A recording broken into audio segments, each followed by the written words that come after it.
I debated over and over for days about which iPad should I be getting. The decision wasn't easy, but finally I ended up getting the 13-inch iPad Air. You see, this year's newly released iPad lineup is very different from the previous years. We have 11-inch or 13-inch iPad Air with M2 chip and 11-inch or a 13-inch iPad Pro with M4 chip. Why did I go with the 13-inch iPad Air and what was my confusion? If you're on the same boat, this video might help. Hi, this is Sanjana from the Tech Girl channel and let's get started. Before we discuss more about the iPad Air itself, I want to just take a minute to talk about how insanely good iPads hold their value over the years. The previous gen iPad Pro 11-inch with M2 chip with 128GB storage released in 2022 was launched at $799. You can still buy them today after 2 years with the 2-year-old chip. What do you think fair price is for a 2-year-old gadget? $499? $599? The new ones are selling for an insane $750. For reference, a Samsung S22 Plus, which was also launched in 2022 for $1,000, can now be bought new for $530. That's a 48% drop in value compared to 6% of the iPads. How is that possible? How did the iPad Pro retain its value even after 2 years? More importantly, what does it tell us about the latest iPads? This new 13-inch iPad Air costs $799 with an M2 chip, same as the one in 2022 iPad Pro models.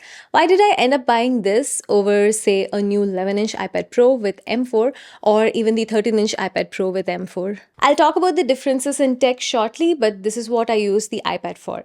First, media consumption. iPads are amazing to consume media. Their large screen, ease of use, decent sound quality makes it an easier option over laptop and a better experience than a phone. I watch YouTube videos or even a full Netflix movie on a single charge easily. It's an ideal media consumption device. Second, I use it for some lightweight Photoshop and Lightroom editing. Many of my YouTube thumbnails have gone through Photoshop and Lightroom tweaks. Third, for some productivity purposes. For example, I can attach my Bluetooth keyboard to the iPad and I can write a full script of my YouTube videos using Google Docs. Take notes, create reminders, and multitask easily across video calls and document and browsing. Finally, for some video editing as well. The iPad won't be my primary video editing device because it definitely cannot replace my MacBook, but if I have to, I can still use iPad with DaVinci Resolve or Final Cut Pro for iPad. With these constraints in mind, only 2 things stood out for me. First, for my media consumption, photo editing and productivity, a larger screen would work out much better for me. Second, for the apps and services I use, an M2 chip should be sufficient. Keep in mind that I have been using a Mac Mini with an M1 chip, not Pro, not Max, but a base M1 chip for 3 years now, where I primarily edit all my 4K videos for YouTube and it never buffered or slowed down. I figured that for photo editing and productivity and media consumption, an M2 chip should not only be sufficient, but it will be an overkill and will last me for at least a few years. You see, this is the reason why iPads hold their value so much. I know that an M2 iPad will last me for so many years, even though it's already a 2-year-old processor. Okay, an M2 iPad Air 13-inch seems like it will do a good job for me. But how does it compare against my other options? Value for money is definitely a big factor in my mind. You see, Apple silently increased the price of all the iPads without you even noticing it. The usual industry trend is a company releases a product this year for a price. By the next year, a newer model will be available and the company will reduce the price of the older model by 10 or 20%. In 2022, iPad released the M2 iPad Pro 11-inch for $799 and 13-inch for $1,099.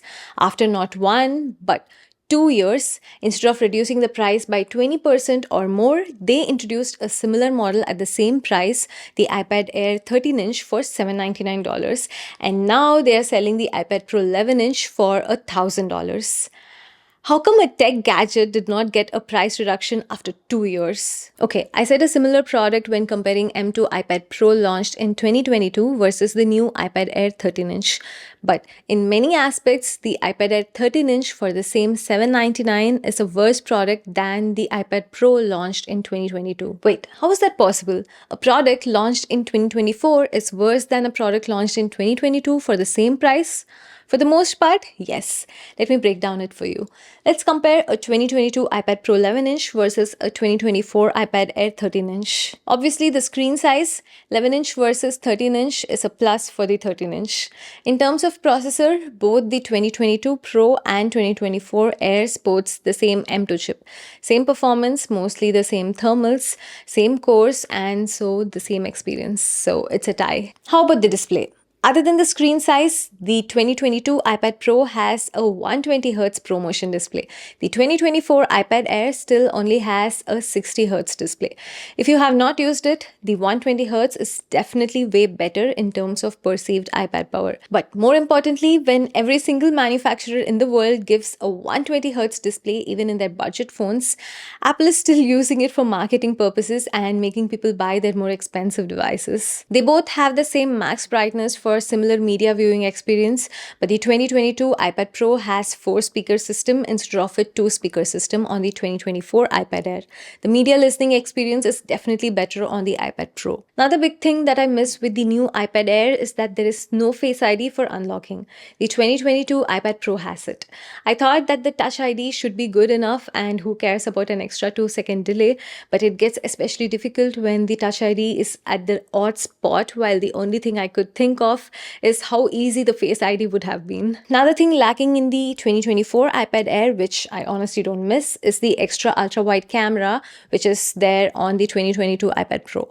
Apple even removed the ultra-wide on the newer iPad Pro models. And honestly, my use for the single camera on the iPad Air itself is very rare, so I do not miss the extra camera for sure. But it's disheartening to know that I'm paying more for less of a product. The list doesn't end there. Even the USB-C port on the 2022 iPad Pro was a much faster Thunderbolt port over the slow USB 2 port on the iPad Air. This is definitely a deal breaker for those who consider video editing or photo editing from external drives a necessity. Okay, same processor, same storage, but a much better 120Hz display, an extra ultra-wide camera, a faster Thunderbolt port, Face ID authentication, and a quad speaker system for $50 less. The only downside is a 11-inch display versus a 13-inch display. All things considered, why did I still go with the 13-inch iPad Air? You see, when I said that my main use case were media consumption, productivity, photo editing, and video editing, it might look like they all had equal usage and importance for me, but depending on my historical usage, the importance for me on these factors are not equal, but more like this. Media consumption and productivity on a larger screen accounted for more than 75% of my usage, and hence it was justifiable to get a 13-inch device over a 11-inch device, even though I know I'm being ripped off by Apple for not giving those features present in a 2-year-old device. The only other option is to go for a 13-inch iPad Pro, but that's literally 2 times more than the iPad Air's price. The media consumption and productivity use cases definitely doesn't need an M4 chip. Even an M2 chip is an overkill, to be honest. So if I'd gotten the iPad Pro 11-inch, I would have given Apple more money for things I would use way less than 25%. Anyway, I'm definitely not happy with Apple's pricing strategy here. I really want to explore other tablet options like Samsung Tab S9, but they seem to be similarly priced or even higher. Maybe Apple knows this and hence their aggressive pricing? What do you think about this decision? Do you think iPad lineup is appropriately priced? Let me know in the comments below. Like and share if you enjoyed this video. I'll see you in the next one. Until then, this is Sanjana. Bye-bye.